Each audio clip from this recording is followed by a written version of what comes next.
ஐந்து கரத்தனை ஆனை முகத்தனை இந்தின் இளம்பிறை போலும் எயிற்றனை நந்தி மகந்தனை ஞான கொழுந்தினை புந்தியில் வைத்து அடி போற்றுகின்றேனே. சைவத்தின் மேற் சமயம் வேறு இல்லை, அதில் சார் சிவமாம் தெய்வத்தின் மேல் தெய்வம் இல்லெனும் நான்மறை செம்பொருள் வாய்மை வைத்த சீர்திரு தேவாரமும் திருவாசகமும் உய்வை தரச் செய்த நால்வர் பொற்றாள் எம் உயிர் துணையை. பூழியர்கோன் வெப்பு ஒழித்த புகழியர்கோன் கடல் போற்றி ஆழிமிசை கண்மிதப்பில் அணைந்த பிரான் அடி போற்றி வாழி திருநாவலூர் வன்தொண்டர் பதம் போற்றி ஊழிமலி திருவாத ஊரர் திருத்தாள் போற்றி.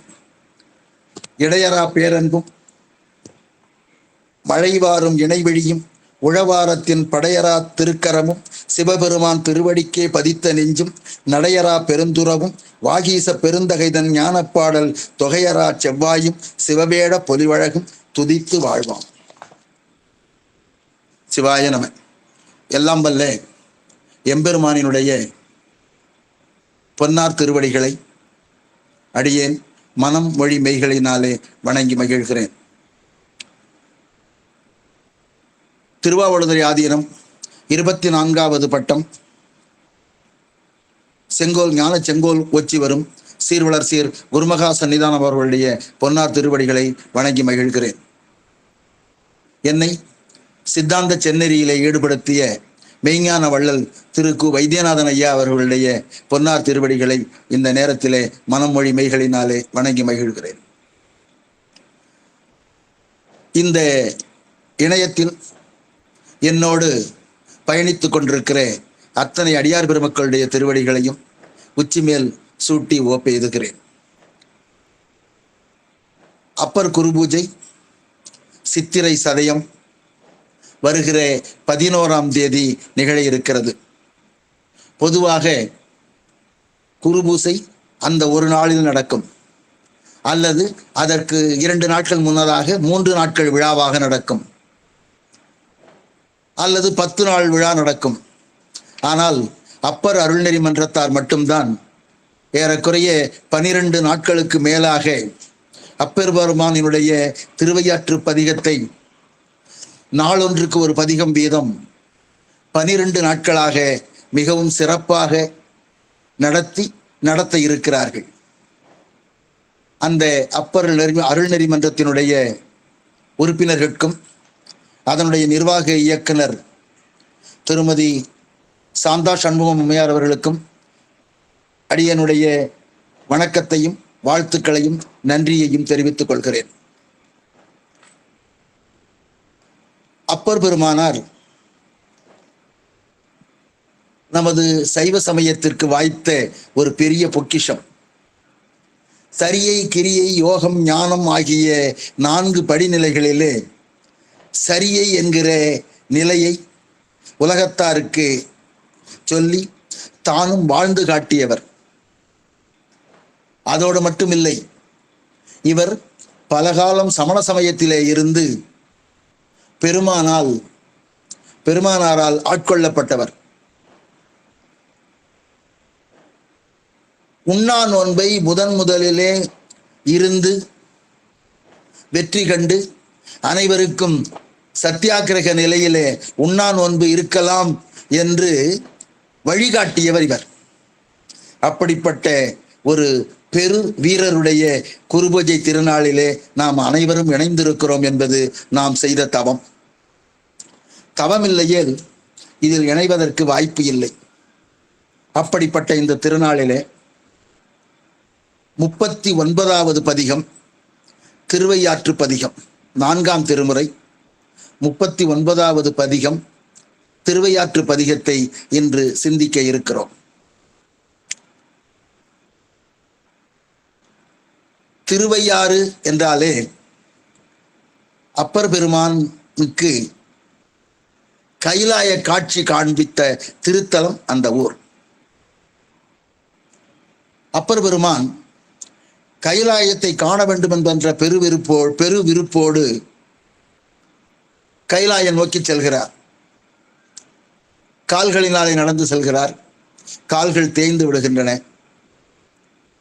உடம்பினாலே மார்பினாலே உந்தி செல்கிறார். பிறகு உருண்டு செல்கிறார். இவ்வாறு இறைவனை எப்படியாவது கண்டுவிட வேண்டும் என்கிற பெருவிருப்போடு சென்று கொண்டிருக்கிறார்கள். இப்பொழுது மானசரோவர் என்று சொல்லக்கூடிய ஏரிக்கு அருகிலே சென்று விடுகிறார். அங்கே பெருமானார் ஒரு அந்தணர் வேடத்திலே வந்து இறைவனை பார்க்க அப்பர் பெருமானை பார்க்கிறார். பார்த்தவுடன், இப்படி இருக்கும் பொழுது நீங்கள் கைலாயத்திற்கு செல்ல முடியாது, இப்படியே திரும்பி செல்லுங்கள் என்று சொன்னார். பெருமானார் சொன்னார், நான் சிவபெருமானை கண்டால் அன்றி உயிருடன் நான் மீளேன், திரும்பி செல்ல மாட்டேன் என்று மன உறுதியுடன் இருந்தார். உடனே அந்தணர் வடிவத்திலே இருந்த சிவபெருமான், அருகிலே இருக்கிற இந்த குளத்தில், இந்த ஏரியிலே மூழ்குங்கள், அங்கே உங்களுக்கு கைலாய காட்சி காண்பிப்போம் என்று சொன்னார். அதை போலவே அப்பர் பெருமானார் அந்த ஏரியிலே மூழ்கினார். ஏறக்குறைய 9000 கிலோமீட்டர் தொலைவில் உள்ள திருவையாறு என்கிற தலத்திலே உள்ள குளத்திலே எழுந்தார். எழுந்தவுடன் அவருக்கு கைலாய காட்சியை இறைவன் காண்பித்தார். அப்பொழுதுதான் அந்த மாதர் பிறை கண்ணியினானை என்கிற திருப்பதிகத்தை திருநாவுக்கரசர் அருளினார். அந்த கைலாய காட்சி காண்பிக்கப்பட்ட இடம் திருவையாறு. ஏன் இதற்கு இந்த பெயர் வந்தது என்று சொன்னால், காவிரியானது புறப்படும் இடத்திலே மிகவும் வேகமாக புறப்பட்டு மலையிலே இருந்து கீழே வந்து சமதரையிலே ஓடி, மிகவும் வயதானால் எவ்வாறு நடக்க முடியாதோ அது போல மிக குறைந்த வேகத்திலே வருகிற அந்த காவிரியானது கிளை நதிகளாக பிரிந்து தன் கொண்டு வந்திருக்கிற செல்வத்தை எல்லாம் அந்த பதியிலே விட்டு கடலிலே கடைசியாக கலக்கும். அதே போலத்தான் காவிரியானது குடமுருட்டி, வெண்ணாறு, வெட்டாறு, வடவாறு ஆகிய 4 நதிகளோடு காவிரியாறு என்கிற பெயரோடு 5 நதிகளாக பிரிந்து இவை கடலிலே சென்று சேர்கின்றன. இந்த 5 நதிகள் பாய்வதனாலே தான் இந்த தலத்திற்கு திரு ஐயாறு என்று பெயர். இங்கே இருந்து தீர்த்தம் எடுத்து சென்று இறைவனுக்கு அபிஷேகம் செய்யப்படுவதனாலே பெருமானுக்கு பஞ்சநதீஸ்வரர் என்று பெயர். இதை தமிழிலே ஐயாரப்பர் என்று கூறுகிறார்கள்.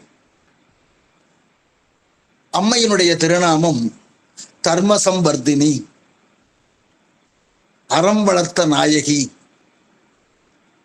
ஐயன் அளந்தபடி இருநாழி கொண்டு அண்டமெல்லாம் அறம் செய்யும் என்று சொல்லுகிற அபிராமிப்பட்டர் வரிகளைப் போல உலகத்திற்கு அறம் வளர்க்கக்கூடிய நாயகியாக திருவையாற்றிலே இந்த அம்மையார் இருக்கிறார்கள். இந்த திருவையாற்றுக்கு பல சிறப்புகள் உண்டு. முதலாவது சிறப்பு சொன்னேன், அப்பருக்கு கைலாய காட்சி காண்பித்தது ஒன்று. இரண்டாவது, இதனுடைய சுற்று பிரகாரத்தில் ஒரு இடம் இருக்கிறது, 3வது பிரகாரத்தில் என்று நினைக்கிறேன். அங்கே இருந்து ஐயாரப்பா என்று அழைத்தால், மிக வேகமாக அழைத்தால் 7 முறையும், சற்று குறைவான ஒலியுடன் அழைத்தால் 5 முறையும் எதிரொலிக்குமாறு அங்கே கட்டிட அமைப்பு அமைக்கப்பட்டுள்ளது. மேலும் இங்கே இருக்கிற பெருமான் தன்னைத்தானே பூசித்துக் கொண்ட பெருமான். அதை பூஜிக்க வேண்டிய ஒரு அர்ச்சகர் காசிக்கு சென்று விட்டார். அவருடைய முறை வந்து விட்டது. முன்பெல்லாம் திட்டமிட்டபடி திரும்பி ஊருக்கு வர முடியாது, நாம் நமது முறை வருவதற்குள் வந்துவிடலாம் என்று அந்த சிவாச்சாரியார் சென்று விட்டார். ஆனால் அவரால் வர முடியவில்லை. உடன் இருந்த சிவாச்சாரியார்கள் அரசனிடம் சென்று முறையிட்டார்கள். இன்று அவரது முறை, அவர் இன்னும் வரவில்லை, பூஜை நிகழ்த்தி ஆக வேண்டும் என்று அரசனை போய் அழைத்தார்கள். அரசன் வந்து பார்த்தார். அங்கே பெருமான் சிவாச்சாரியார் வடிவத்திலே இருந்து சிவபெருமானை, அதாவது தன்னைத்தானே வழிபட்டு கொண்டிருந்தார் என்பது அங்கே உள்ள வரலாறு. அதைத்தான் மாணிக்க வாசகர் ஐயாரதனில் சைவனாகியும் என்று ஒரு அடி போட்டார். எனவே அங்கே 2 சிவலிங்கங்கள், நடுவிலே அம்பாள். ஒரு சிவலிங்கம் உண்மையான சிவலிங்கம், மற்றொரு சிவலிங்கமானது அர்ச்சகர் வடிவத்திலே வந்து வழிபட்ட சிவலிங்கம். பிறகு அந்த அர்ச்சகர் வந்தார். என்ன இருவர் இருக்கிறார்களே என்று சந்தேகித்த பொழுது இறைவனாக வந்த அர்ச்சகர் மறைந்து விட்டார். அப்பொழுதுதான் தெரிந்தது சிவபெருமானை தன்னைத்தானே பூஜித்துக் கொண்ட தலம் இந்த திருவையாறு என்பது. இங்கே சப்தஸ்தான பெருவிழா என்று ஒரு பெருவிழா நடக்கிறது. இந்த பெருவிழாவிலே 7 முத்துப்பல்லக்குகள் வெவ்வேறு ஊர்களிலே இருந்து வந்து திருமழபாடி என்கிற ஊருக்கு சென்று அங்கே நந்தி தேவருக்கு திருமணம் நிகழ்விக்கு கொண்ட நிகழ்வு திருவையாற்றிலே மிகவும் பிரபல்யம். இது நந்தி வழிபட்ட தலம். இப்படிப்பட்ட சிறப்புகளை உடைய திரு ஐயாறு என்பதிலே தியாகபிரமத்தினுடைய சன்னதி இருக்கிறது. ஆண்டுதோறும் இங்கே நிகழக்கூடிய இன்னிசை கச்சேரி உலக புகழ் பெற்றது.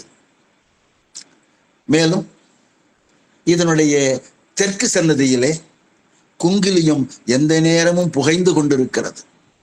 குங்கிலியம் எங்கே புகைந்து கொண்டிருக்கிறதோ அங்கே யமன் வரமாட்டான் என்பது ஐதீகம். எனவே தெற்கு சன்னதியிலே யமன் பயம் இருப்பவர்கள் அல்லது வாழ்விலே ஏதேனும் குறை இருப்பவர்கள் குங்கிலியம் வாங்கி கொண்டு சென்று அந்த குங்கிலியம் எரிகிற இடத்திலே போட்டால் நமக்கு நிம்மதி கிடைக்கிறது என்று பக்தர்கள் எண்ணுகிறார்கள். அங்கே இருக்கிற சன்னதிக்கு ஆட்கொண்டார் சன்னதி என்று பெயர். அந்த ஆட்கொண்டார் யமனை காலிலே மிதித்து அதன் மீது இருந்து அருள் பாலிக்கிறார். எனவே அந்த சன்னதிக்கு நேரே இருப்பவர்களுடைய வீட்டிலே மரண பயமோ அல்லது யமனோ வருவதில்லை. அங்கே இருப்பவர்கள் வெளியூருக்கு போகும்பொழுது வேண்டுமானால் இறப்பார்களே தவிர அங்கு இருக்கும் பொழுது இறந்ததாக இல்லை. எனவே இப்படிப்பட்ட மிகச் சிறப்பு உடைய திருவையாறு என்கிற திருத்தலத்தினுடைய 39வது பதிகத்தை இந்த அளவிலே நாம் சிந்திக்க தொடங்குகிறோம். திருநாவுக்கரசு பெருமான் திருவையாற்றை 12 பதிகங்களிலே பாடியிருக்கிறார்.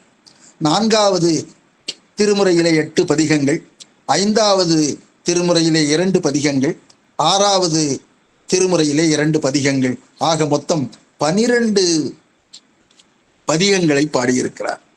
இந்த 12 பதிகங்களிலும் அவர் வாழ்ந்த காலத்தில் இருந்த சமணர் பற்றிய குறிப்பு இந்த பதிகத்திலே மட்டும்தான் இருக்கிறது. என இந்த பதிகத்தினுடைய சிறப்பை சொல். இந்த பதிகத்திலே மட்டும்தான் சமணர்கள் பற்றிய குறிப்பு இருக்கிறது. ஞானசம்பந்தர் காலத்திலும் திருநாவுக்கரசர் இருவரும் சமகாலத்தவர் என்பதனாலே இருவரும் சமணர்கள் வாழ்ந்த காலத்திலே வாழ்ந்தவர்கள். எனவே சமண சமயத்தினுடைய பாதிப்பு அவர்களுடைய வாழ்விலும் பதிகத்திலும் இருந்தது.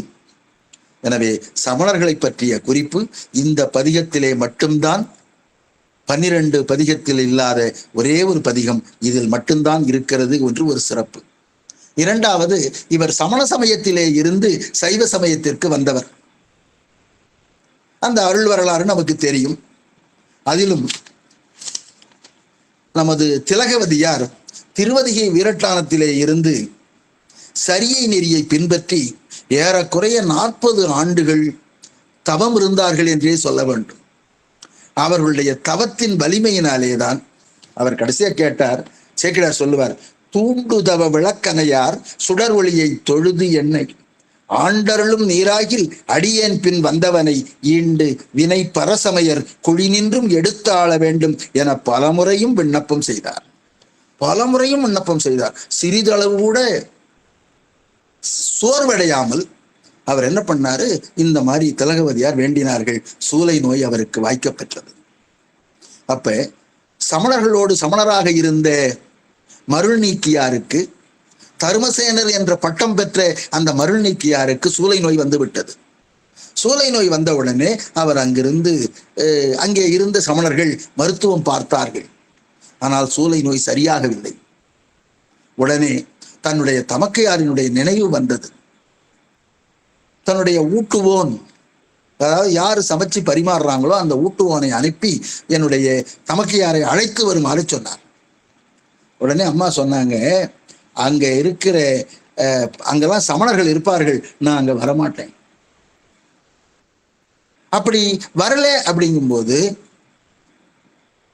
அந்த உறுதிப்பாடுதான் பிற்காலத்துல அரசன் உன்னை அழைத்து வர சொன்னார் என்று திருநாவுக்கரசு பெருமானிடம் சொல்லுகிற போது, நாமார்க்கும் குடியல்லோம் நமனை என்றோம் என்கிற ஒரு உறுதிப்பாட்டை தன்னுடைய தமக்கையாரிடமிருந்துதான் இவர் பெற்றுக்கொண்டார். நம்ம தெரிஞ்சு ஆக நான் அந்த சமணர்கள் இருக்கிற இடத்துல நான் வரமாட்டேன் அப்படின்னு சொல்லி உறுதியோடு இருந்தார்கள். அடுத்தது, இப்போ சூலை நோய் ஆட்பட்டார். சூலை நோய் தீர்ந்தது. இப்போ இவருடைய வரலாறு 2 பிரிவுகளாக பிரிக்கப்படுகிறது. ஒன்று, சூலை நோய்க்கு கொடுத்து ஆட்கொள்வதற்கு முன்னர். 2, சூலை நோய் கொடுத்த பின்னர் உள்ளது. அப்ப 2 வகை. முன்னாடி அவர் சமண சமயத்திலே இருந்தார், இப்ப சைவ சமயத்திற்கு மாறிவிட்டார். சமண சமயத்தில் இருக்கும் பொழுது அவருடைய மனநிலை என்ன, சைவ சமயத்திலே இருக்கிற பொழுது அவருடைய மனநிலை என்ன, இந்த 2ஐயும் இந்த பதிகத்தில் 8 பாடல்களிலே இவர் அமைத்து காட்டியிருக்கிறார். சமண சமயத்தில் இருக்கும்போது நான் எப்படியெல்லாம் இருந்தேன், சைவ சமயத்துக்கு வந்த பிறகு என்னென்ன மாறுபாடுகள் இருந்தன சொல்லுவாங்க இல்லையா, நான் எப்படி இருந்தேன் இப்படி ஆயிட்டேன்னு. அதே போல எப்படியெல்லாமோ இருந்தோம், நான் இப்பொழுது இப்படி மாறிவிட்டேன் என்று ஒரு தெளிவை இந்த 8 பாடல்களிலே அவர் சொல்லி இருக்கிறார். 1. 2வது, இன்னொரு சிறப்பு, தேன் என்பது தித்திக்கும் சுவையுடையது. இது மருந்துடன் கலந்து குழைத்து கொடுக்கப்படுவது. இதனால் மருந்தினுடைய தன்மை குறையாமல், அதனுடைய செறிவு குறையாமல் நாம் உடலுக்குள்ளே அனுப்பப்படுவது. அது மட்டுமில்லை, தேன் மருந்தாகவும் பயன்படுகிறது. எனவே இந்த தேன் மருந்தாகவும் மருந்து கொடுப்பதற்காகவும் பயன்படுவது போலே திருவாசகத்தையும் தேன் என்று ஒப்பிடுவார்கள். எல்லை மறுவான் எரியளிக்கும் வாதவோர் எங்கோன் திருவாசகம் என்னும் தேன் அப்படின்னு சொல்லி, அப்ப ஒரு நூலினை தேன் என்று சொல்கிறார்கள். இவர் பார்த்தாரு, நூல் மட்டும் தேன் இல்லை, இதற்கு காரணமாக இருக்கிற சிவபெருமானே தேன் தான். அந்த தேனை நமக்கு பிறவி பிணிக்கு மருந்தாக அமைகிறது. பார்க்கும் பொழுது கண்ணுக்கு இனிக்கிறது, சொல்லும் பொழுது வாய்க்கு இனிக்கிறது, அவனை பற்றி நினைக்கிற பொழுது நெஞ்சம் இனிக்கிறது. அப்படிப்பட்ட தேன் சிவபெருமான். அதான் மாணிக்கவாசகர் சொன்னார், நானேயோ தவம் செய்தேன் சிவாய நம என பெற்றேன், தேனாய் இன்னமுதமுமாய் தித்திக்கும் சிவபெருமான் தானே என் உள்ளம் புகுந்து அடியோமுக்கு ஆட்செய்தான். அப்படி சொன்னதுனால சிவபெருமானையே தேன்னு சொல்லிட்டார். இப்ப எல்லாத்துக்கும் ஒரு சந்தேகம் வரும், அந்த தேன் எங்கே இருக்கிறது? பொதுவாக இனிப்பு உடைய பொருள்கள் உடலுக்கு தீங்கு விளைவிக்கமாக இருக்கும். ஆனால் இந்த தேன் உடலுக்கு வலிமை தரக்கூடியதாக இருக்கிறது. இந்த தேன் எங்கே இருக்கிறது என்று கேட்டால் திருவையாற்றிலே இருக்கிறது. திருவையாற்றிலே அறம் வளர்த்த நாயகியோடு சேர்ந்து அருள்பாலித்துக் கொண்டிருக்கிறது. அதைத்தான் இவர் என்ன சொல்றார், ஐயாறு அமர்ந்த தேன், திருவையாறு அமர்ந்த தேன். இந்த பதிகத்துல 10 பாடல்கள்லையும் திருவையாறு அமர்ந்த தேன் என்றே விளக்குகிறார். அப்ப பெருமான், அப்பர் பெருமானார் சிவபெருமானை எப்படியெல்லாம் ரசித்திருக்கிறார்கள் என்பதை நாம் பார்க்க வேண்டும். ஆக மனம், மொழி, மெய் ஆகியவற்றிற்கு எல்லாவற்றிற்கும் இன்பம் தரக்கூடிய, பிறவி பிணிக்கு மருந்தாக இருக்கக்கூடிய ஐயாரப்பர், பஞ்சநதீஸ்வரர், இவருக்கு நமக்கு சூளை நோய் கொடுத்து ஆட்கொண்டதனாலேதான் எனக்கு மிக 2 சிறப்புகள் கிடைத்தன. ஒன்று கைலாய காட்சி கிடைத்தது, இன்னொன்று அடியனுக்கு திருவடி தீட்சை கிடைத்தது. அப்பர் நினைச்சு பார்க்கிறார், நாம் முன்னாடி 40 ஆண்டு காலம் கிட்டத்தட்ட சமண சமயத்துல இருந்தோம். ஆனா பெருமான் என் மீது கருணை கூர்ந்து சூளை நோய் தந்து என்னை ஆட்கொண்ட பிறகு இப்போ எனக்கு 2 செய்திகளை செஞ்சிருக்கிறார். ஒன்னு கைலாய காட்சி காண்பித்து இருக்கிறார், இன்னொன்று திருவடி தீட்சை கொடுத்திருக்கிறார். அதான் சேக்கிழார் சொல்லுவார், நன்மை பெருகு அருள் நெறியே வந்தணைந்து நல்லூரில் மண்ணு திருத்தொண்டனார் வணங்கி மகிழ்ந்து எழும்பொழுதில் உன்னுடைய நினைப்பதனை முடிக்கின்றோம் என்று அவர்தம் சென்னிமிசை பாதமலர் சூட்டினான் சிவபெருமான். அதனாலதான் இந்த சமணர்கள் கூட இருந்தும் கூட எனக்கு பெருமான் பெருங்கருணையை காட்டினார். எனவேதான் எனக்கு சூளை நோய் கொடுத்து ஆட்கொண்டார். எனவே 2ஐயும் சிந்தித்து சமண சமயத்தில் இருக்கும் பொழுது எப்படி இருந்தோம், சைவ சமயத்திற்கு வந்த பிறகு எப்படி மாறினோம் என்கிற 2 நிலைகளையும் ஒவ்வொரு பாடலிலும் அமைத்து 8 பாடல்களை அமைத்து திருவையாறு அமர்ந்த தேனே என்று 10 பாடல்களையும் சொல்லிய இந்த பதிகத்தை நாம் இறைவனினுடைய திருவருளினாலும் குருவருளினாலும் சிந்திக்க இருக்கிறோம். இப்பொழுது முதல் பாடலுக்கு செல்கிறோம். முதல் பாடல் சமணர்களோடு எப்படி இருந்தோம் அப்படின்னு சொல்லுவோம். சமணர்கள் என்றால் அவர்கள் மயிர்பீலி வைத்திருப்பார்கள். மயிர்பீலி எதற்குன்னா கூட்டிக்கிட்டே போவாங்க. எங்க போனாலும் ஏன் கூட்டிகிட்டே போறாங்கன்னா, வழியில தன்னுடைய காலினால பட்டு புழு பூச்சிகள் இறந்துவிடக்கூடாது என்பதற்காக செய்கிறார்கள். ஒண்ணு, உண்ணக்கூடிய தட்டினை கையிலே ஏந்தி இருப்பார்கள். உரியோடு கூடிய ஒரு குண்டை வைத்திருப்பார்கள். அத அவரு சேக்கிழார் சொல்லும் போது அழகா சொல்றார். எப்படி கிளம்பி வராராமா, அவர் அந்த இடத்தை விட்டு வரும்போது சொல்றார், ஒரே நிமிஷம்,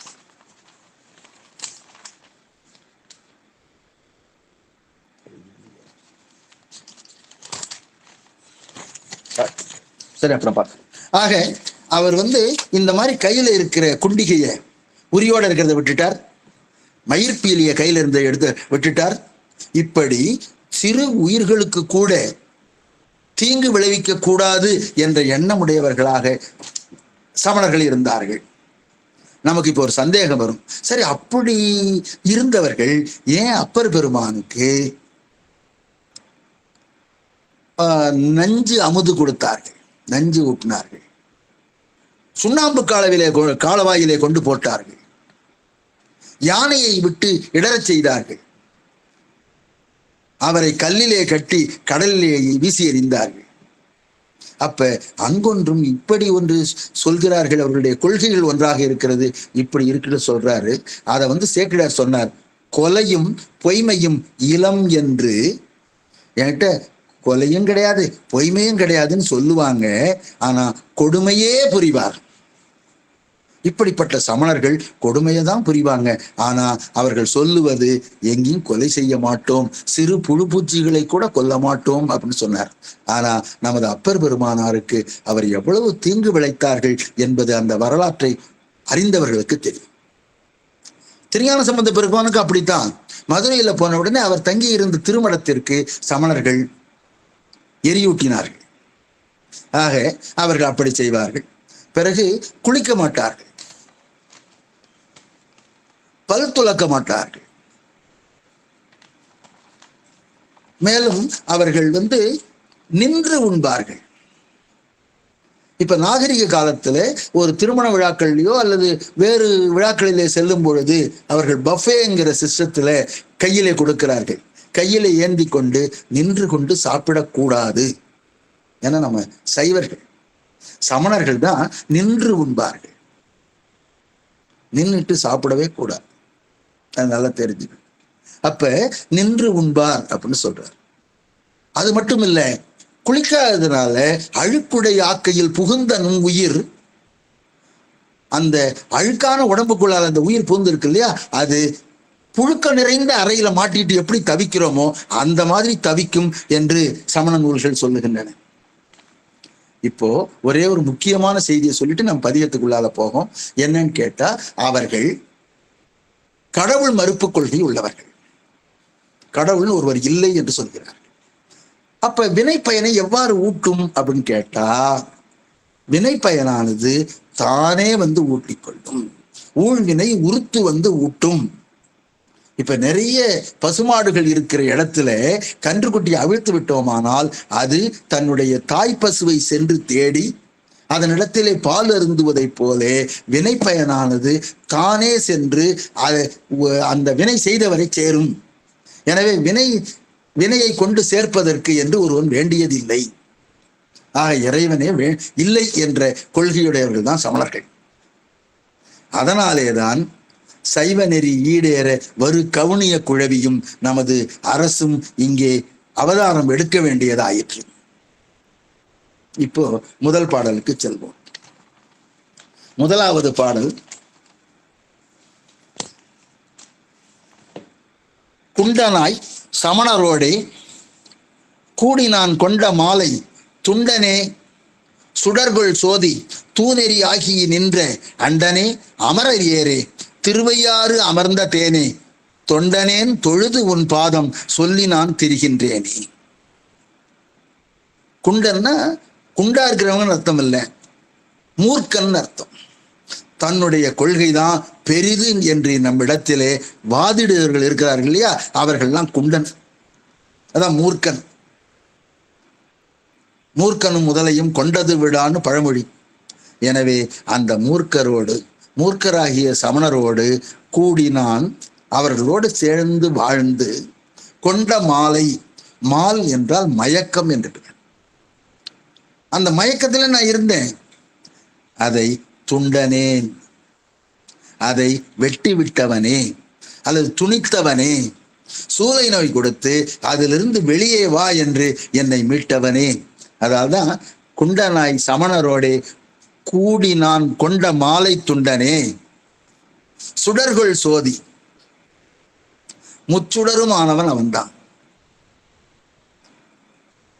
இந்த 3 சுடரையும் உடைய ஒளியே, மாசற்ற சோதி மலர்ந்த மலர்ச்சுடரேன்னு சொல்லுவார் இல்லையா மாணிக்க வாசகர், அதுதான் இதுல சொல்றார். சுடர்கள் சோதி தூநெறி ஆகி நின்ற அண்டனே, அண்டத்திற்கு செல்லக்கூடிய தூய்மையான நெறியை உடைய, நெறியை சொல்லக்கூடிய அண்டனே. அண்டம்னா இந்த இறைவனுடைய அருள்வெளி, இறைவனுடைய அருள்வெளியைத்தான் நாம அண்டம்னு சொல்றோம். இந்த அண்டமாக நிற்பவனே, அமரர் ஏரே, தேவர்களுக்கெல்லாம் தலைவனே, திருவையாறு அமர்ந்த தேனே, திருவையாற்றிலே அமர்ந்திருக்கக்கூடிய தேன் போன்றவனே. அதுல ஒரு பெட்டகம் இருக்கலாம் திருவையாற்றுல, அந்த தலத்துல, அந்த அந்த பெட்டகத்துக்குள்ளால சிவலிங்க திருமேனி இருக்கிறது. அதற்கு தேனாட்டு நிகழும் பொழுது, தேன் அபிஷேகம் நிகழும் பொழுது அதை கண்டு நாம் உணர்ந்தால்தான் அந்த திருவையாறு அமர்ந்த தேனே என்ற பதத்திற்கு பொருள் தெரியும். தொண்டனே தொழுது உன் பாதம் சொல்லி நான் திரிகின்றேனே. அப்ப முதல் 2 அடியில சமணர்களோட நான் இருந்தேன். அவர்களோடு இருந்து எனக்கு ஏற்பட்ட மயக்கத்தை நீ நீக்கினாய். அப்படிப்பட்ட துண்டனே, நீ சுடர்கள் சோதியாக இருப்பவன். அந்த சுடர்கள் சோதியாக இருக்கக்கூடியவன் தேவர்களுக்கெல்லாம் தலைவன். நான் இப்பொழுது சைவ சமயத்திற்கு வந்த பிறகு தொண்டனேன், தொண்டு புரிகின்றவன் ஆகினேன். தொண்டுனா தெரியும். அப்பர் திருநாவுக்கரசு பெருமான் உழவாரத்தின் படை, உழவாரத்தை கை கொண்டு எல்லா திருத்தலங்களுக்கும் சென்று உழவார தொண்டு புரிந்தவர் என்பது நாம் அனைவரும் அறிந்ததே. நங்கடம்பனை பெற்றவள் பங்கினன், தென்கடம்பை திருக்கர கோயிலான், தன்கடன் அடியேனையும் தாங்குதல், என் கடன் பணி செய்து கிடப்பதை. அவ்வாறு திருத்தலங்கள் தோறும் சென்று உழவாரத்தினுடைய பெருமையை, கல் மண் ஆகியவற்றை சுத்தப்படுத்தி உழவார திருக்கூட்டத்தினுடைய தொடக்க நாயகனாக இருந்த பெருமான் இங்கே சொல்கிறார், தொண்டனேன் தொழுது. ஒவ்வொரு தலங்கள் சோறும் சென்று அங்கே இருக்கிற பெருமானை தொழுது உன்னுடைய பாதத்தை சொல்லி 5 எழுத்தை சொல்லி நான் திரிகின்றேனே என்றால் எல்லா இடங்களுக்கும் நான் செல்கின்றேன். அதை தொடர்ந்துதான் இப்பொழுது அனைத்து தலங்களிலும் திருத்தொண்டு, அப்பர் திருத்தொண்டு, அப்பர் உழவார தொண்டு, உழவார பணி என்று பல்வேறு குழுக்கள் அமைத்து மாதந்தோறும் 2வது அல்லது 3வது ஞாயிற்றுக்கிழமைகளிலே தலங்கள் அனைத்தும் திருத்தொண்டு செய்ய பெற்று வருகின்றன என்பது நாம் அறிந்ததே. ஆக இந்த தொண்டு என்பதற்கு மிக அற்புதமான விளக்கம் என்று முதல் நாளில் ஐயா அவர்கள் சொன்னார்கள். இது எந்த விதமான எதிர்பார்ப்பும் இல்லாமல் இருக்க வேண்டும். நான் தான் செய்கிறேன், நான் எனது என்கிற தற்போதம் இல்லாமல் இருக்க வேண்டும். அதுதான் தொண்டு. தொடர்ச்சியாக செய்யப்பட வேண்டும். நான் ஒவ்வொரு மாதம் தோறும் நான் இந்த திருத்தொண்டுக்கு செல்கிறேன், உழவார பணிக்கு செல்கிறேன் என்று சொல்வதிலே பெருமை இல்லை. அதிலே இருந்து நான் எந்த விதமான பலனையும் எதிர்பார்க்கவில்லை. அதான் என் கடன் பணி செய்து கிடப்பதே என்றால் ஒண்ணுமே இல்லாம ஒரு சுயநினைவே இல்லாம கிடக்கிறது. ஆக எனக்கு இந்த பலன்தான் கிடைக்க போகிறது என்ற எண்ணம் சிறிதும் இல்லாமல் இருக்கிறோம் அல்லவா, அதுதான் தொண்டு. அந்த தொண்டினை நான் செய்து கொண்டு வருகிறேன். அங்கே நான் எனது என்பதற்கு வேலையே இல்லை. நான் எனது என்கிற தற்போதம் இல்லாமல் நாம் செய்யக்கூடிய எல்லா விதமான பணியும் தொண்டு என்ற நிலையிலே வருகிறது. இடைவிடாது செய்ய வேண்டும். அவ்வாறு இடைவிடாது செய்தால்தான் அது அப்பர் பெருமானாருக்கு நாம் நன்றி செலுத்தக்கூடியவராக ஆகிறோம். 2வது பாடல். பீலிகை இடுக்கி நாளும் பெரியதோர் தவம் என்று எண்ணி வாலிய தரிகள் போல மதியிலார் பட்டதென்னே வாலியார் வணங்கி எத்தும் திருவையாறு அமர்ந்த தேனோடு ஆலியா எழுந்த நெஞ்சம் அழகிதா எழுந்தவாறே. நான் முன்னாடியே சொன்ன மயிர்பீலி கையிலே வைத்திருப்பார்கள். நாளும் வச்சிருப்பாங்க, தினந்தோறும் வச்சிருப்பாங்க. அப்படி வச்சிருக்கிறது தான் தவம்னு அவங்க நினைச்சுக்கிட்டு இருந்தாங்க. நானும் அவங்களோட சேர்ந்ததுனால மயிர்பீலி வச்சுட்டு கூட்டிக்கிட்டே போனா தான் அது தவம். ஏன்னா உயிர்களுக்கு கொல்லாமைங்கிறது ஒரு தவம் தானே. அது தவம் என்று எண்ணி நான் அவங்களோட இருந்தேன். அவர்கள் உடை அணிய மாட்டார்கள், பாய சுற்றி இருப்பார்கள். அப்படி இருக்கும்போது எப்படி உடை இல்லாம வெள் தடி போல இருந்தவர்கள், அப்படி இருந்தவர்கள் மதியிலார், அறிவில்லாதவர்கள் பட்டதென்னை. இந்த தவத்தினாலே அவர்கள் அடைந்த பயன்தான் என்ன? ஒன்றும் இல்லை. ஏன்னா இவர் அங்க இருந்தார். அதனால இவர் சொல்றாரு, என்ன பட்டீர்கள், கையில மயிர்பீலி கொண்டு சென்றீர்கள். அது ஒரு தவம் தான், கொல்லாமைங்கிறது ஒரு தவம் தான், அதுல ஒன்றும் சந்தேகம் இல்லை. ஆனா சிவபெருமானை விட்டு, சிவபெருமான் இல்லை என்று சொல்லிவிட்டு நீங்க எந்த தவம் செய்தாலும் அது தவம் கிடையாது, அவன்தான். சிவபெருமான் முன்னிலையிலே அனைத்து தவங்களும் தவமாக ஏற்கப்படும். அவரை இல்லைன்னு சொல்லிட்டு நீங்க என்னதான் தொண்டு செஞ்சாலும் என்னதான் தவம் செய்தாலும் அது தவமாக ஏற்றுக்கொள்ளப்பட மாட்டாது. அதனாலதான் இவர் சொல்றாரு, பெரியதோர் தவம் என்று நினைத்து கொண்டிருந்தேன், அது தவம் கிடையாது, பெருமானை நினைக்கிறது தான் தவம். அதனால நீ என்ன பலனை அனுபவித்தாய்? ஒன்றும் அனுபவிக்கவில்லை. ஆனா இப்ப பாருங்க, வாலியார் வணங்கி ஏத்தும் திருவையாறு. இங்க வாலி இருக்கார் இல்லையா, வாலி இங்க வழிபட்டு இருக்கிறார். திருவையாறிலே வாலி வழிபட்டிருக்கிறார். அந்த வாலி சாதாரண ஆள் கிடையாது. ராவணனை 10 தலை கை ஆகியவற்றை சேர்த்து கட்டி தன்னுடைய மகனுக்காக தூளில கொண்டு வந்து கட்டின வலிமை உடையவன் வாலி. அப்படிப்பட்ட வலிமையுடைய வாலி இங்கே வழிபட்டிருக்கிறார். அப்படிப்பட்ட திருவையாறு அமர்ந்த தேனை ஆலியா எழுந்த, ஆலித்தல் என்றால் மகிழ்ந்து மகிழ்ச்சி கொண்டு பூரித்தல். ஆலிக்கும் அந்தணர் வாழ்கின்ற சிற்றம்பலமே இடமாக பாலித்து நட்டம் பயில வல்லானுக்கே பல்லாண்டு குருதுமேன்னு சொல்லுவோம் இல்ல, அந்த ஆலித்தல்னா மகிழ்ச்சியால பூரித்து இருக்கிறது. ஆலியானா பூரி, ஆலியா என்றால் செய்யா என்னும் வாய்ப்பாட்டு வினையச்சம். எனவே அவ்வாறு பூரித்து நின்றதனால என்னுடைய நெஞ்சம் அழகாக மாறியது. முன்னாடி அழகு இல்லாம இருந்தது, இங்க பெருமானிட்ட வந்த உடனே எனக்கு என்னுடைய நெஞ்சம் இருக்கு பாருங்க அழகா மாறிச்சு. அதான் சொல்றார். அதுக்கே நம்ம ஞானசம்பந்த பெருமான் இந்த வாலியார் இருந்ததுக்கு சொல்லுவார், நீலமாமணி நிறத்த அரக்கனை 20 கரத்தொடு ஒல்க வாலினார் கட்டிய வாலியார் வழிபட மன்னும் கோயில். ஆனா அவர் திருவையாற்று சொல்லல, குரங்காடுதுறையை சொல்லியிருக்கிறார். அதே போல இன்னொரு இடத்துல கோலமா மலரோடு தூபமும் சாந்தமும் கொண்டு போற்றி வாலியார் வழிபட பொருந்தினார் திருந்துமால் கனிகள் உந்தி ஆலுமா காவிரி வடகரை குரங்காடுதுறை நீலமாமணிற்று அடிகளை நினைவல் வினைகள் வீடே. இது திருஞான சம்பந்த பெருமான் குரங்காடுதுறையில சொன்னது வாலி வழிபட்ட தலம் என்பதற்காக.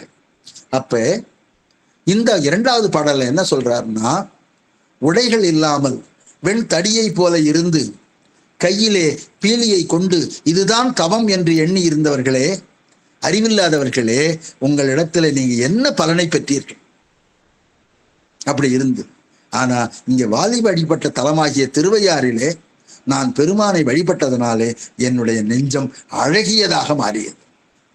ஏன்னா பெருமான் அழகன், அவனை வழிபடுகிற பொழுது நமது நெஞ்சமும் அழகாக மாறுகிறது. திருவம்பாவில மாணிக்கவாசர் சொல்லுவார், சித்தம் அழகியார் பாடாரோ நம் சிவனை. அப்ப நம் சிவனை பாடுகிற பொழுது நம் சித்தமானது அழகாக மாறுகிறது. அதான் சித்தம் அழகியார் பாடாரோ நம் சிவனை இத்தனையும் வேண்டும் எமக்கேலோர் எம்பாவாய் என்று சொல்லுவார். ஆக இந்த பாடலிலே திருவையாறு அமைந்த தேனை நினைக்கிற பொழுது நம்முடைய நெஞ்சம் அழகாக மாறுகிறது. அந்த அழகாக மாறக்கூடிய நெஞ்சத்திலே எந்த விதமான தீய சிந்தனைகளுக்கோ அல்லது தீய செயல்களுக்கோ வேலை இல்லை என்பதை நாம் அறிந்து கொள்கிறோம். பிறகு 3வது திருப்பாடல். தட்டிடு சமணரோடே தருக்கினான் தவம் என்று எண்ணி ஒட்டிடு மனத்தினீரே உம்மை யான் செய்வது என்னை மொட்டிடு கமல பொய்கை திருவையாறு அமர்ந்த தேனோடு ஒட்டிடும் உள்ளத்தீரே உம்மை நான் உகந்திட்டேனே. தட்டிடு சமணத்தோரே, சமணரோடே. நான் முன்னாடியே சொன்ன தட்டினை கையிலே ஏந்தி கொண்டு, தட்டுனா உணவு அருந்தக்கூடிய ஒரு பகுதி, அந்த தட்டினை கையில ஏந்து கொண்டே இருப்பார்கள். தருக்கினா செருக்குற்று ஆணவம் அதிகமாக பெற்று நான் தவம் என்று எண்ணி, ஆக எங்க போனாலும் அந்த தட்டை எடுத்துக்கிட்டே போறது. அத ஞானசம்பந்தர் சொல்லுவார், தட்டை இடுக்கி தலையை பறிப்பார். தட்டை இடுக்கி வச்சிருப்பாரு, கடுக்கல்ல வச்சிருப்பாரு, தலையை பறிப்பாங்க. அந்த முடியை வேகமா இழுப்பாங்க. ஆக தலையெல்லாம் புண்ணா இருக்கும் அவருக்கு. தாரிடு பெண்ணை தட்டுடையார், பெண்ணைனா பனை. அப்ப பனைத்தட்டை கையிலே ஏந்தியவர்களாக இருப்பார். தடுக்கால் உடல் மறைப்பார். அந்த கையில இருக்கிற தடுக்கு இருக்கு பாருங்க, அதனால உடலை மறைத்திருப்பார். தடுக்குடை கையர். இதெல்லாம் திருஞான சம்பந்த பெருமானுடைய வாக்கு. அப்ப தட்டிடு சமணரோடே தருக்கினான் தவம் என்று எண்ணி ஒட்டிடு மனத்தினேரே. அங்க ஒட்டி இருந்து இல்லையா, அந்த மனம் உடையவர்களே உம்மை யான் செய்வது என்னை. இப்படிப்பட்ட மனசே, உனக்கு நான் என்ன செய்யறது, உனக்கு என்ன தண்டனை கொடுத்தாலும் செல்லும், தகும். யான்னு கேட்டா, நீ இதைத்தான் தவம் நினைச்சிட்டு இருந்திய என்ன போ. ஆக தட்டை கையில ஏந்தி கொண்டு நின்று கொண்டு சாப்பிடுகிறார்கள் இல்லையா, அதை போய் ஒரு தவம்னு எடுத்து அப்படிப்பட்டவர்களோடு நீ ஒட்டிடு மனம் உடையவராக இருந்தாய், உனக்கு என்ன தண்டனை வேணாலும் கொடுக்கலாம். அதான் ஒட்டிடு மனத்தினேரே. ஆக மனம்ங்கிறது நம்ம அந்த கரணத்துல ஒண்ணு, உள்ள இருக்கிற கருவிகள்ல ஒண்ணு. மொட்டிடு கமல பொய்கை திருவையாறு அமர்ந்த தேனோடு ஒட்டிடும் உள்ளத்தீரே. அந்த திருவையாறுல அமர்ந்த பெருமான் இருக்கார் இல்லையா, அவரோட நீ ஒட்டி வாழ். ஒட்டி வாழ்கின்ற உள்ளத்தை அழைக்கிறார். உள்ளத்தீரே, அங்க மனத்தினேரேன்னு சொன்னார், இங்க உள்ளத்தினேரேன்னு சொல்றார். அங்க மனத்தினேரேன்னா அது அந்த கரணம், உள்ளுக்குள்ளால இருக்கு கருவி. உள்ளத்தீரினா அதுக்கும் உள்ளால ஒரு கருவி. இது அதிசூக்கமான கருவி, இது சூக்கம கருவி மனம். அதுக்கு உள்ளத்தீரே உம்மை நான் உகந்திட்டேனே, உன்னை நான் பார்த்து மிகவும் மகிழ்ச்சியாக இருக்கிறேன். ஏன்னு கேட்டா இறைவனோடு நீ ஒட்டி வாழ்கிறாய். அப்ப மனத்தினீரே அப்படின்னு சொன்னா அது இகழ்ச்சி குறிப்பு தெரிகிறது. அது படிக்கும் போதே நீ இவங்களோட போய் சேர்ந்திருக்கிறிய, என்ன மனசு நீ அப்படின்னு ஒரு இகழ்ச்சியாக சொல்வது.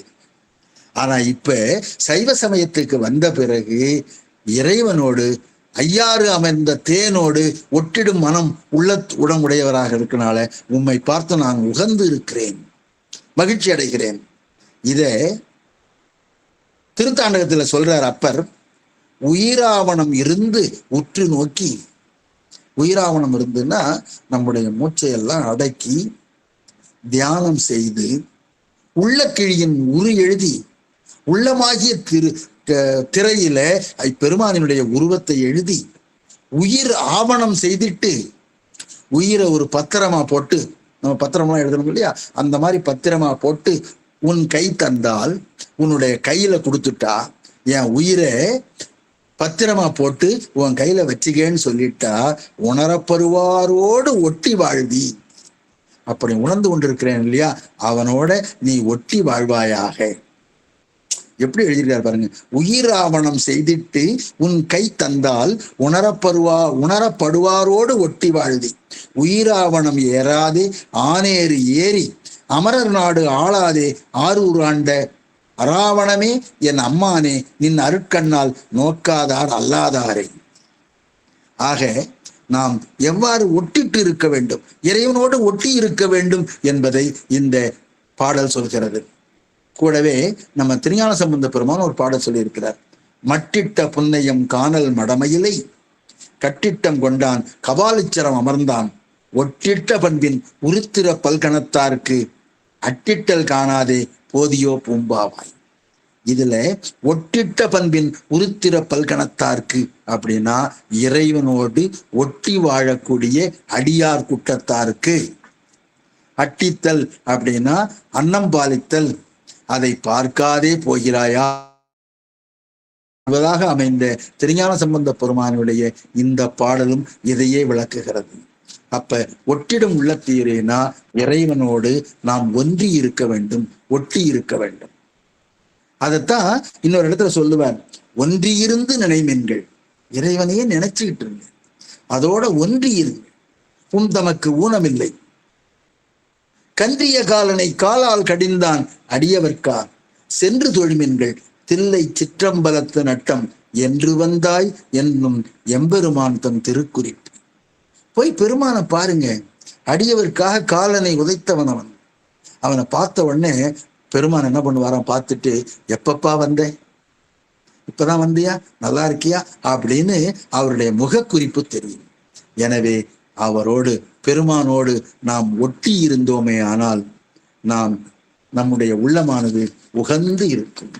இது மூன்றாவது பாடல். எனவே அந்த உள்ளத்தை உகந்து இருக்கக்கூடிய தன்மையை மூன்றாவது திருப்பாடல் சொல்கிறது. நான்காவது பாடல். பாசிப்பல் மாசு மெய்யர் பலமிலா சமணரோடு நேசத்தால் இருந்த நெஞ்சை நீக்குமாறு அறிய மாட்டேன். தேசத்தார் பரவி ஏத்தும் திருவையாறு அமர்ந்த தேனை வாசத்தால் வணங்க வல்லார் வல்வினை மாயும் அன்றே. பாசிப்பல் நான் முன்னாடியே சொன்ன, அவர்கள் குளிக்க மாட்டார்கள், பல் துலக்க மாட்டார்கள். அதனாலதான் பல் துலக்காததுனால பல் பாசி படர்ந்த மாதிரி ஒரு பசுமை கலந்த நிறத்தோடு இருக்கிறது. அதனாலதான் பாசி பல். மாசு மெய்யர் தூய்மையற்ற உடம்பு உடையவர்கள்.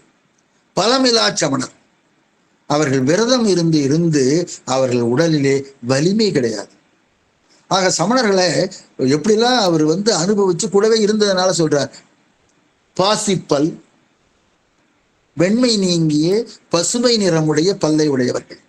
மாசு மெய்யர் அழுக்கு உடைய மேனியை உடையவர்கள். பலமிலா சமணர், விரதம் இருந்து இருந்து அவர்கள் அவர்களுடைய உடல்லே வலிமை கிடையாது. அப்படிப்பட்ட சமணரோடு நேசத்தால், ஏன்னா ஏறக்குறைய 40 வருஷம் அவரோட இருந்திருக்காரு. கிட்டத்தட்ட 60-63 வயசுக்கு தான் இங்க வர்றாரு. ஆக நேசத்தால், அவர்களோடு இருந்த நேசத்தால அன்போடு இருந்த நெஞ்சை நீக்குமாறு அறியேன். எப்படி அவங்கள விட்டு வெளியில வர்றதுன்னு எனக்கு தெரியல, அறிய மாட்டேன். ஏன்னா ஒரு பழமொழி உண்டு, பேயோடு ஆயினும் பிரிதல் அறிது.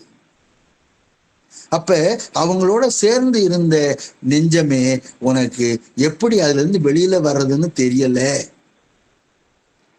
தேசத்தார் பரவி ஏத்தும், எல்லா தேசத்திலிருந்தும் பரவி ஏத்தக்கூடிய திருவையாறிலே இருக்கிற தேனை வாசத்தால் வணங்க வல்லார்.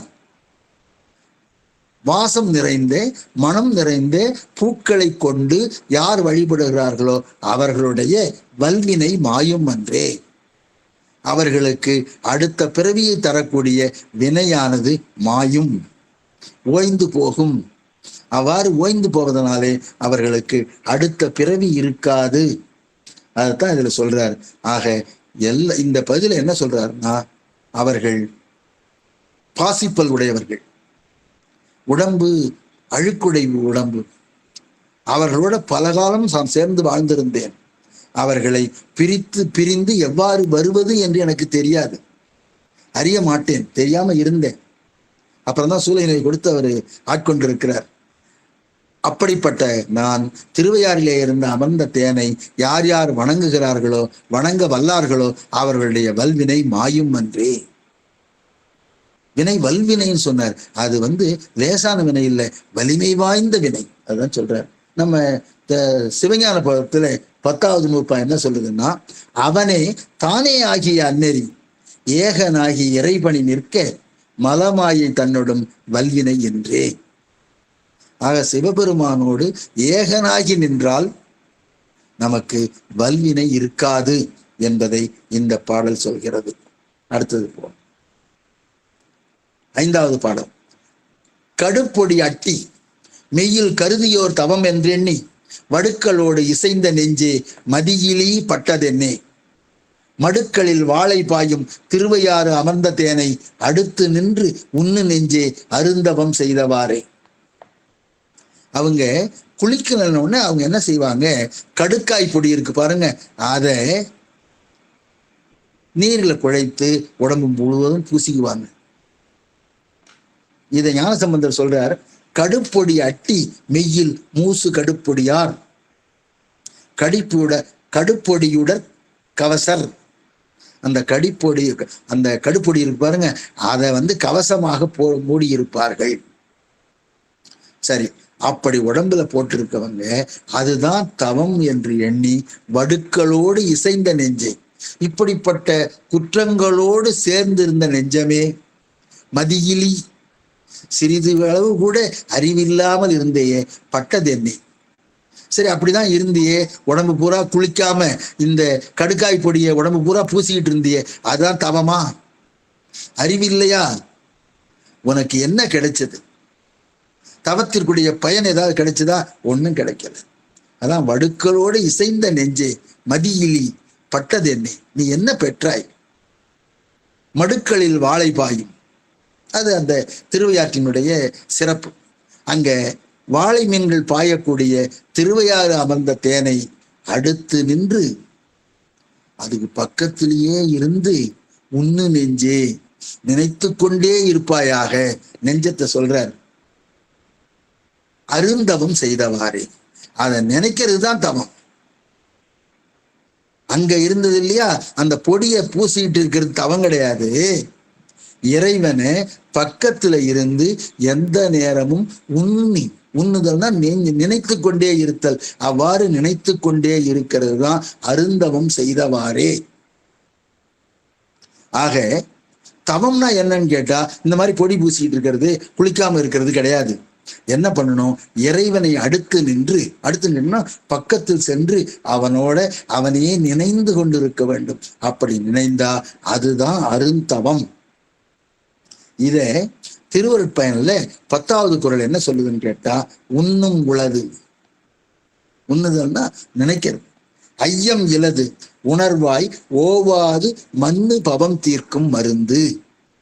ஆக பவத்தை தீர்க்கக்கூடிய மருந்து இறைவனை உண்ணுதல் ஒன்றே. ஆக திருவையாறு அமர்ந்த தேனை வள்ளலார் கூட சொல்லுவார், அம்பலத்தரசே அருமருந்தே ஆனந்த தேனே அருள் விருந்தே என்று சொல்லுவார். எனவே திருவையாறிலே அமர்ந்த தேனானது அவனை இடைவிடாமல் நாம் நினைத்தால், அதான் உண்ணு நெஞ்சேன்னு சொன்னார். இவ்வாறு நினைந்தால் நாம அதுதான் தவம். ஆக இறைவனை இடைவிடாது நின்று யார் ஒருவர் தியானிக்கிறார்களோ அதுதான் தவமே தவிர இப்படிப்பட்டவை எல்லாம் கடுப்புடி அதெல்லாம் தேய்த்து கொண்டிருப்பது பலன் இல்லை என்று சொன்னார், தவம் இல்லை என்று சொன்னார். 6வது பாடல்.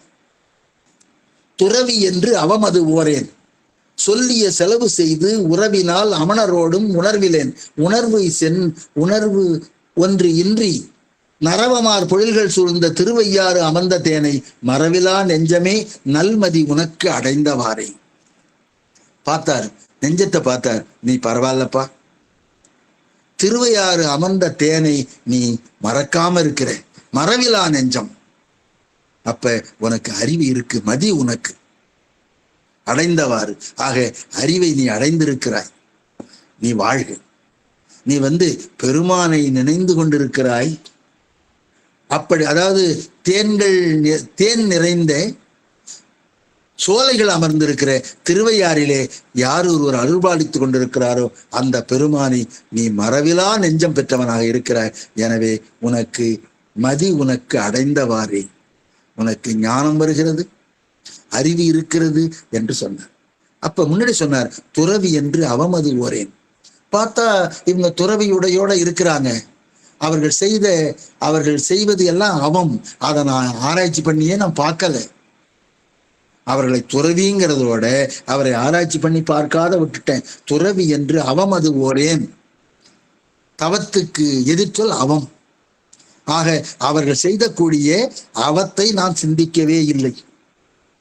சொல்லிய செலவு செய்து அவர்கள் என்னென்ன சொன்னார்களோ அதெல்லாம் அப்படியே செஞ்சேன். உறவினால் அவர்களோடு நான் உறவு கொண்டிருந்ததுனால அமணரோடும் உணர்விலேன். சிறிது கூட நான்கிற உணர்வு இல்லாம, உணர்வு ஒன்று இன்றி எனக்கு உணர்வே இல்லாம அவங்களோட போய் சேர்ந்திருந்தேன் சமணத்துல இருக்கும் பொழுது. ஆனா இப்ப நான் சைவத்துக்கு வந்ததுனால நம்ம நெஞ்சம் இருக்குதே, உனக்கு அறிவு இருக்கிறது அப்படின்னு இந்த பாடல் சொல்கிறது. எனவே சிவபெருமானை எண்ணிக்கொண்டிருக்கிற நெஞ்சத்தை வாழ்த்துவதாக இந்த பாடல் அமைந்துள்ளது. 7வது பாடல். பல்லுரை சமணரோடே பல பல காலமெல்லாம் சொல்லிய செலவு செய்தேன் சோர்வன் நான் நினைந்த போது. மல்லிகை மலரும் சோலை திருவையாறு அமர்ந்த தேனை எல்லியும் பகலும் எல்லாம் நினைந்த போது இனியவாறே. இப்போ 2 விதமா நினைக்கிறார். ஒண்ணு சமணரை நினைக்கிறார், நான் அப்படி இருந்தேன் அந்த சமணர்களோட. அப்ப நினைக்கும் போது என்ன நடக்குது? சோர்ந்து போயிட்டேன், என்ன இப்படி இருந்துட்டோமே. எற்றென்று இறங்குதல்னு சொல்லுவார் வள்ளுவர்.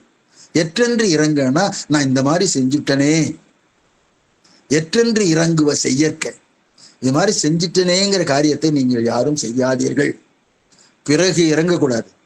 சரி, அப்படி செஞ்சிட்டீங்க, செய்வானேல் மற்ற அன்ன செய்யாமை நன்று, அது போல செயல்களை மீண்டும் செய்யாமல் இருப்பீராக அப்படின்னு சொன்ன மாதிரி இங்க சொல்றார்.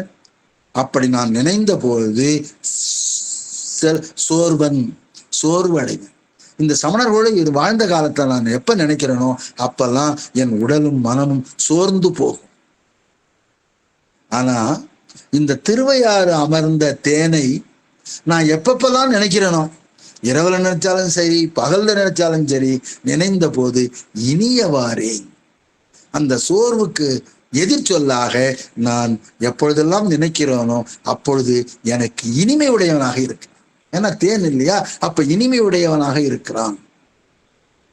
அப்ப சமணரோட இருக்கிற காலத்தை நினைக்கிற பொழுது என்னுடைய மனம் உடல் சோர்கிறது, பெருமானை நினைக்கிற பொழுது என் உடல் இனிமையாக மாறுகிறது. அப்ப மனம் உடல் ஆகியவை இனிமையாக மாறும் பொழுது நாம் இனிய செயல்களை செய்வோம். மனம் சோர்ந்து விட்டால் நம் செயல் நன்றாக இருக்காது. அதுதான் சொல்றார். அதுக்கு அந்த சமணருக்கு என்ன சொல்றாருன்னா பல்லுரை சமணர்னு சொல்றார்.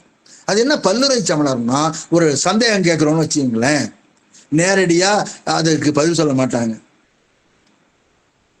பல வழிகளில் குழப்பி சொல்லுவாங்க. அதான் பல்லுரை சமணர்.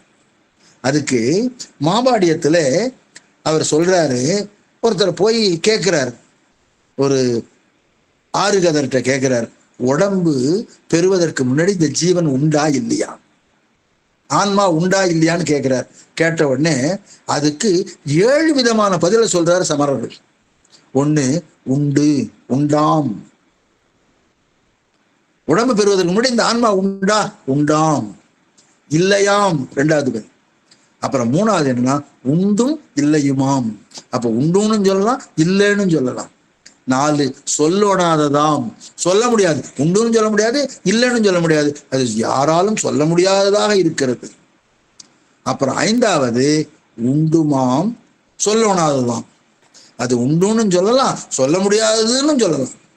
அடுத்தது 6வதா இல்லையாம், அந்த ஆன்மாங்கிறது இல்லை, சொல்ல உணாததாம், சொல்ல முடியாததாகவும் இருக்கும், இல்லைன்னு சொல்லணும். அப்ப 7வது உண்டும் இல்லையுமாம், சொல்ல உணாததாம். ஆக உடம்பு பெறுவதற்கு முன்பு ஆன்மா உண்டா இல்லையான்னு ஒரு கேள்வி கேட்டா சமணர்கள் இந்த மாதிரி 7 பதில சொன்னாங்க. இப்ப நம்ம கேட்கிறவங்களுக்கே தலையை சுத்தம், அவ்வளவு குழப்பமான பதில் சொல்லக்கூடியவர்கள் அவர்கள். ஆனா சித்தாந்தம் அப்படி சொல்லல. உயிர் என்றும் உள்ளது, ஆன்மா என்றும் உள்ளது, பதி பசு பாசம் அது உண்டுங்கிறத திட்டவட்டமா வரையறை செய்து சொன்னது சைவ சித்தாந்தம். ஆனா அவர்கள் பல்லுரை சமணர்கள். ஒரு கேள்வி கேட்டா பலவிதமா பதில் சொல்லி அவர்கள் குழப்பமுடையவர்களாக இருக்கிறார்கள். அதுதான் இதுல சொல்றார். நினைந்த போது நான் சோர்வன். அதுதான் அவர் சொன்னாரு. அப்படி எல்லும், அதான் இரவும் பகல், எல்லினா இரவு, இரவும் பகலும் தொடர்ச்சியா நாம எண்ணிக்கொண்டிருந்தால் நமக்கு காலம் களவுபடாமல் இருக்கும். காலத்தை பற்றி நம்ம கவலையே பட வேண்டாம். இரவும் பகலும் எந்த நேரமும் இறைவனை நினைத்து கொண்டிருந்தால் அது இனியவாறே நம்முடைய நெஞ்சம் இனிமையாக இருக்கும் என்று சொல்கிறார். எனவே பல்லுரை சமணர் என்கிற இடத்திலே இதை சொல்கிறார். அடுத்தது 8வது பாடல். மண்ணுளார் விண்ணுளாரும் வணங்குவார் பாவம் போக, எண்ணிலா சமணரோடே இசைந்தனை ஏழை நெஞ்சே, தென்னிலா எரிக்கும் சென்னி திருவையாறு அமர்ந்த தேனை கண்ணினார் காணப்பெற்ற கருதிற்றே முடிந்தவாறே. மண்ணில இருக்கிறவங்க, அதான் மண்ணுலகத்தில் வாழ்ந்து கொண்டிருப்பவர்கள். விண்ணுளார் வானுலகத்திலே வாழ்ந்து கொண்டிருப்பவர்கள். இவங்கள்லாம் தன்னுடைய பாவம் போவதற்காக இங்கே வந்து வழிபட்டு கொண்டிருக்கிறார்கள். விண்ணுளார் மண்ணுளாரும் வணங்குவார் பாவம் போக. ஆனா இந்த எண்ணில்லாத சமணர்களோட இந்த அறிவில்லாமல் ஏழை நெஞ்சேன்னா அறியாமையினால அறிவில் ஏழையாக இருக்கக்கூடிய நெஞ்சமே, இவர்களோட போய் நீ இசைந்திருக்கிறாய். மண்ணில் இருக்கிறவங்க வானுலகத்தில் இருக்கிறவங்க எல்லாம் வந்து பாவம் போவதுக்காக திருவையாறுல வந்து வணங்கிட்டு இருக்காங்க. ஆனா நீ வந்து இந்த சமணர்களோட போய் இருந்தியே ஏழை நெஞ்சே. தென்னிலா எரிக்கும் சென்னி திருவையாற்று தேனை கண்ணினால் காணப்பெற்றால், போய் கண்ணால பாரு. இந்த தேனை வாயில போட்டு சுவைக்க முடியாது, கண்ணுல பார்த்து நாம இன்பம் அடைய வேண்டும். பெருமானே, இப்படிப்பட்ட பெருமான் எனக்கு எவ்வளவு அருள் பாலித்திருக்கிறாய், உன்னை நான் பார்க்க கொடுத்து வச்சிருப்போமே அப்படின்னு சொல்லி தன் கண்ணால இவரு சுந்தரர் போய் சொல்லும் பொழுது இவரு சேக்கிழார் சொல்லுவார், 5 பேரறிவும் கண்களே கொள்ளை. 5 புலன்கள் இருக்கிற எல்லா புலன்களும் சேர்ந்து கண் வழியா இருந்துதான். அப்ப கண் வழியா தான் எல்லா இதுவும் போச்சான். 5 பேரறிவும் கண்களே கொள்ளேன்னார், ஏகாரம் போட்டார். அதை தவிர மற்ற எந்த புலன்களும் வேலை செய்யவில்லை. அப்ப பெருமானை பார்க்கிறார், கண்களே கொண்டது. அதுதான் இதுல சொல்றார்.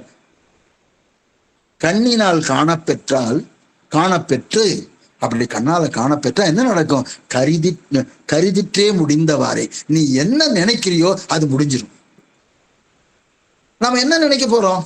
எனக்கு திருமணம் ஆகலைன்னு நினைப்பாங்க சில பேர், குழந்தை வரம் வேண்டும் என்று நினைப்பார்கள். அப்படி உள்ளதும் உண்டு. ஆனா இவங்க சொல்றது முக்தி பேரைத்தான் நாம் உறுதிப்பாட்டோடு நினைப்போம். ஆக ஒவ்வொரு ஆன்மாவும் எனக்கு முக்தி கிடைக்க வேண்டும் என்று நினைக்க வேண்டும். அததான் கருதிற்றே முடிந்தவாறே. என்ன நீங்க கருதுகிறீர்களோ, எனக்கு மீண்டும் பிறவி வேண்டாம் என்று நினைத்தீர்களானால் அது நினையும், அது முடியும் நிச்சயமாக. எனவே இந்த உறுதிப்பாட்டினை இவர் அப்பர் பெருமானார் இந்த பாடலிலே சொல்லி இருக்கிறார். கண்ணினால் காணப்பெற்று கருதிற்றே முடிந்தவாறே. அப்படி சொன்னதுதான் இந்த பாடல். எனவே நாம நினைப்பதை நடத்தி வைக்க வேண்டுமானால் இறைவனை, திருவையாறு அமர்ந்த தேனை கண்ணார காணக்கூடிய பேறு பெற வேண்டும் என்பது இந்த பாடலினுடைய சுருக்கமான கருத்து. அடுத்தது 9வது பாடல். குருந்தமது ஒசிந்த மாலும் குலமலர் மேவினானும் திருந்துனல் திருவடியும் திருமுடி காணமாட்டார் அருந்தவ முனிவர் ஏத்தும் திருவையாறு அமர்ந்த தேனை பொருந்த நின்று உண்ணு நெஞ்சே பொய்வினை மாயும் அன்று. இது நமக்கு தெரியும். திருமாலும் பிரம்மனும் அடியும் முடியும் காண இயலாது. குருந்தமது ஒசிந்த மாலும் அப்படின்னா என்ன அர்த்தம்னா, குருந்த மரத்தை கண்ணனாக அவதாரம் எடுத்த போது அவர் என்ன பண்ணாரு, அந்த கோபியர்கள் எல்லாம் குளித்து கொண்டு இருக்கிற பொழுது அவர்கள் உடைகளை அவர்களே எடுத்து அணியுமாறு அந்த குருந்த மரத்தினை சற்று சாய்த்து வைத்திருந்தார், சாய்த்து பிடித்தார். அதான் குருந்தமது ஒசித்த மாலும். ஒசிந்த மாலும்னா அதை வளைத்திருந்த மாலும் திருமாலும். குலமலர் மேவினானும், அதாவது குலமலர்னா மிகச்சிறந்த மலரான தாமரை, அந்த தாமரை மலரிலே இருக்கக்கூடிய பிரம்மாவும் திருந்துனல் திருவடியும் திருமுடி காண மாட்டார். இறைவனுடைய திருவடியையோ முடியையோ அவர்களாலே பார்க்க இயலவில்லை. ஏன்னா அந்த நம்ம வரலாறு தெரியும், அதை நம்ம விளக்க வேண்டியதில்லை. அப்ப திருந்துனல் திருவடின்னு சொன்னா நாம் இறைவனுடைய திருவடியை பெற வேண்டும் என்கிற எண்ணத்தோடு திருத்தி கொண்டு போனால் நம்முடைய மனநிலைக்கு ஏற்ப அது திருந்துனல் திருவடியாக இருக்கும். திருந்திய அருள் திருந்தா சிந்தையை திருத்த வல்லதாதல் விளங்கும். அப்ப திருந்திய அருளானது எது திருந்தாத இருக்குதோ அந்த மனத்தை திருத்தக்கூடியதாக இருக்கும். அததான் திருந்துனல் திருவடி என்று சொன்னார். இது என்னன்னா பசுக்கரணம் செயல்படாது, பதிக்கரணமாக மாற்றி செயல்படும். அதைத்தான் திருந்துதல் சொல்றோம். அததான் திருந்துனல் திருவடி என்று சொல்கிறார். அடுத்தது இதுல இந்த திருந்துனல் திருவடிக்கு அவர் என்ன சொல்றாரு, முன்னை வினைக்கு ஈடா முதல்வன் அருள் நம்மை கொண்டு என்ன வினை செய்ய இயலுமோ இன்ன வினை செய்வோம், தவிர்வோம், திரிவோம், இருப்போம், இங்கு உய்வோம் என்று வகையேது என்று பொய்வினை மாயும் அன்றே. அப்ப நமக்கு பொய்யாக இருக்கக்கூடிய வினையானது மாய்ந்து விடும் என்ற இந்த 9வது பாடலிலே சொல்லி இருக்கிறார். 10வது பாடல் அப்பர் பெருமானார் தன்னுடைய பதிகத்திலே 10வது பாடலில் ராவணேஸ்வரனை சொல்லுவார். அந்த ராவணனுடைய பற்றிய பாடல் இது. அறிவிலா அரக்கன் ஓடி அறுவரை எடுக்கலுற்று முருகினான், முருக கண்டு மூதறிவாளன் நோக்கி நிறுவினான், சிறுவிரலால் நெறிந்து போய் நிலத்தில் வீழ அறிவினால் அருள்கள் செய்தான் திருவையாறு அமர்ந்த தேனே. திருவையாறிலே அமர்ந்த தேன் ராவணனுக்கு அருள் செய்தான். எப்படி? அறிவிலா அரக்கன். என்ன அறிவிலாத அரக்கன்? சிவபெருமானுக்கு இவ்வளவு வலிமை உடையவன் என்று அறிவு இல்லாதவன் அரக்கன். அதான் அறிவிலா அரக்கன் ஓடி சென்று அறுவரை எடுக்கலுற்று, அந்த மலையை கையில எடுத்தான். எடுக்கலுற்று முருகின்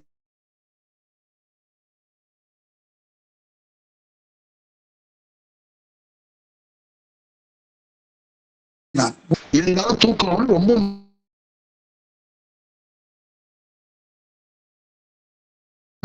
வாதறிவுடையவனாகிய மூதறிவன் நோக்கி நிறுவினான் சிறுவிரலால். தன்னுடைய விரலால அந்த இதை அமுத்தினான். நெறிந்து போய் நிலத்தில் வீழ. ராவணன் என்ன பண்றான்? நெறிஞ்சு போய் கீழே விழுந்துட்டான். அறிவினால் அருள்கள் செய்தான் திருவையாறு அமர்ந்த தேனை. அப்ப இறைவன் அருளினால் அவனுக்கு அருள் செய்தான். இப்போ இதுல நிறைய வினை இருக்குது. மலை எடுத்ததுங்கிறது அறிவின்மையினால் செய்த வேலை. ஆனா அவன் அறிவினால் செய்த வேலை என்ன தெரியுமா? சாமகானம் பாடினா இறைவனை நாம மயக்க முடியும். இறைவன் இசைக்கு மயங்கியவன் சொக்கநாதன் என்பதாலே அவன் சாமகானம் பாடலாம்னு அறிவினால் செய்த வேலை. அப்ப அறிவில்லாம மலையை தூக்கினா, ஆனா அறிவினால் சாமகானம் பாடி அருள் செய்தான், பெற்றான். மூதறிவாளனுக்கு என்னென்ன இந்த இறைவன் என்னென்ன பண்ணார்னா, பார்த்தார், அதான் காண்டல், நோக்கினார், நிறுவல் செய்தல். இந்த மூன்றும் மூதறிவாளனுடைய செயல். அறிவின்மை, எடுக்கலுறுதல், முருகல், நெறிதல் இதெல்லாம் ராவணனுடைய செயல். அறிவு ரெண்டு பேர்த்துக்கும் என்னன்னு கேட்டா, வீழ்ந்தவன் என்ன பண்ணா, வீழ்ந்துட்டோம், நாம இறைவனை பாடினால் அவனிலிருந்து நாம் மீளலாம் என்று சொல்லி ராமகானம் பாடினான் இல்லைங்களா? எனவே இறைவனுடைய, அதாவது ராவணனுடைய அறிவினால் இறைவன் என்ன பண்ணார், இவன் விழுந்துட்டான், இவன் சாமகானம் பாடுறான், எனவே இவனுக்கு அருள் செய்வோம் என்று அறிவு இரண்டுக்கும் உண்டு. எனவே தன் குற்றமும் அதற்கு தீர்வும் கண்டதனால ராவணனுக்கு அறிவு உண்டு. அதனாலதான் முதல்ல அறிவிலான்னு போட்டார், கீழே அறிவினால்னு போட்டார். அப்ப அறிவிலா அரக்கன் ஓடி அறுவரை எடுக்கல் உற்று முருகினான், முருக கண்டு மூதறிவாளன் நோக்கி நிறுவினான், சிறுவிரலால் நெறிந்து போய் நிலத்தில் வீழ அறிவினால் அருள்கள் செய்தான், திருவையாறு அமர்ந்த தேனே என்று சொல்லி இந்த 10வது பாடலிலே ராவணனுக்கு அருள் செய்த தன்மையை சொல்லி இருக்கிறார்.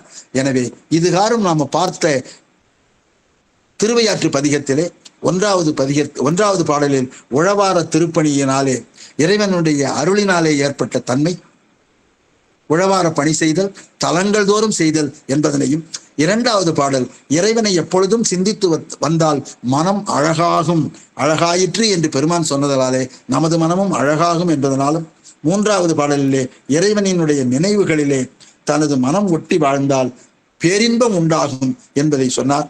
4வது பாடலிலே மலர்களாலே வழிபடும் அடியாருக்கு வினைகள் முற்றிலும் அழிந்துபடும் என்பதையும், 5வது பாடலிலே இறைவனை அணுகி நின்று அவனை எப்பொழுதும் நினைத்து வாழ்வதே சிறந்த தவம் என்றும், 6வது பாடலிலே இறைவனை எப்பொழுதும் மறவாது போற்றும் தனது நெஞ்சத்தை வாழ்த்தினார். 7வது பாடலிலே இரவு பகல் என்று பாராமல் எப்பொழுதும் இறைவனை தியானித்தால் உள்ளத்தில் இனிமை பொங்கும் என்பதனையும், 8வது பாடலிலே இறைவனின் திருக்கோலத்தை காணும் வாய்ப்பினை பெற்று அவனை வணங்கினால் வீடு பேறு அடைய வேண்டும் என்ற நமது விருப்பம் நிச்சயமாக நிறைவேறும் என்பதனையும், 9வது பாடலிலே மனதில் இறைவனது நினைவுகளை பொருத்தி வாழ்ந்தால் வினைகளிலிருந்து விடுதலை பெறலாம் என்பதனையும், 10வது பாடலிலே அரக்கன் ராவணனுக்கு பஞ்சநதீஸ்வரர் எவ்வாறு அருள் புரிந்தார் என்ற தன்மையையும் இந்த பதிகத்திலே நாம் கண்டோம். எனவே சமணர்களுடைய தன்மை, சமணர்களிடத்திலே அவர் எவ்வாறு இருந்தார் என்பதையும், பிறகு எவ்வாறு சைவத்திற்கு பிறகு என்னென்ன மாற்றம் நிகழ்ந்தது என்பதனையும் இந்த பதிகத்திலே அவர் விளக்கியிருக்கிறார் என்று கொண்டு, இந்த வாய்ப்பினை எனக்கு நல்கிய இயக்குனர் திருமதி சாந்தா சண்முகம் அம்மையார் அவர்களுக்கு எனது நன்றியையும் வணக்கத்தையும் பாராட்டுதலையும் தெரிவித்துக் கொண்டு, அனைத்து அடியார் பெருமக்களையும் இதிலே கலந்து கொண்டு என்னோடு பயணித்திருந்த அனைத்து அடியார் பெருமக்களையும் இறைவன் திருவையாற்றிலே அமர்ந்திருக்கிற தேனாகிய ஐயாரப்பர் அனைத்து அருள் நலத்தையும் வழங்க வேண்டும் என்று இந்த நேரத்திலே பிரார்த்தித்துக் கொண்டு விடைபெறுகிறேன். நன்றி, வணக்கம்.